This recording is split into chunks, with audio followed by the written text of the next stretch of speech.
چارچەوە ئەکتیڤکردنا ئەنجومەنی پێکهاتێت ناودا ئەم هەر وەختێکی پێویستی پێ هەبێ جواتێک شێوەرمەندیە پارتیەن دەهێندروی ئەنجومەنێدا سەرسەکناندنێک چێت بێت شتێ خوناغا دەرباسبووی چێ بوویە و ئیرۆژی وێچوی ئەم vê civatêtkên di wextekî de îro cuhtkarî û xelkê ev ê çandinî ya genim wana û ev rengê got îro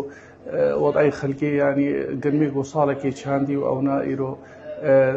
pê xisareke mezin wat bê bi vê nerxa got îro hatî danîn. Sersekinandina ku ji wê re hebe. Bi qasî wê li ser bê sekinandin berî çendekî civata emîndariya giştî jî çêbû hinek biryar tê de hatine girtin ji bo cîvcîkirina wê em bi hevdûre çawa riya başkîjana em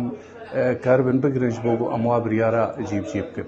غيري مسألة وضعي سياسي وتشتي هيجي ويرسر بي سكناندن وضعي يعني انجومن ما يخوجهي وهر دفركي كاتشليشي يعني اف جوات جارك دي دوبارت كميا شيورمندي الصد خوازا دستايا سروكاتي هر جاركي بيوستي بيهبي جو علم كرنا هناك مسائل جيبوارا واوجي تشتيكو الجمعنا اي بارتيا ام بتعب دقرن و ام جبوغو برياري ما وقتي بينا جيب جيكرن برنگكي باواكي درست بي كارك